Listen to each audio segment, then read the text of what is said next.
σε ποια γενιά μπορεί να ανήκει ο Μυριβίλης. Γιατί έγινε γνωστός προπαντός το 1930-31 με την έκδοση της Ζωής εν τάφο στην Αθήνα και έγινε ένας από τους πρωταγωνιστές της γενιάς του 30. Στην πραγματικότητα είναι πολύ μεγαλύτερος από όλους τους άλλους τους λογοτέχνες της γενιάς του 30.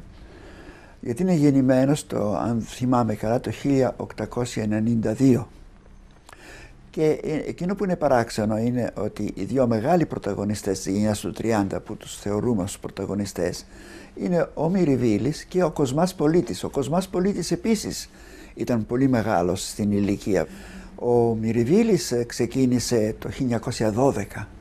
Η γενιά του 30 τον εναγκάλιασε και τον θεώρησε δικό της, επειδή μιλούσε για τις ελληνικές παραδόσεις,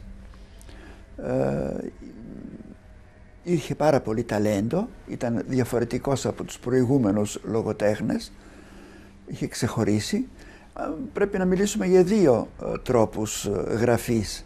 Έναν πρώτο τρόπο που είναι αυτός ο ρεαλιστικός, ο βίαιος τρόπος στο να περιγράφει την πραγματικότητα, προπάντως την πραγματικότητα του πολέμου, και ο άλλος ο τρόπος που σιγά σιγά μπήκε μέσα ακόμη και στην Ζωή εν τάφο, προσθέτει μερικά κομμάτια που είναι γραμμένα με τρόπο πιο λαϊκό, σαν να μιλάει ένας άνθρωπος του λαού, που έρχεται σε σύγκρουση με το άλλο το ύφος της περιγραφής της ρεαλιστικής.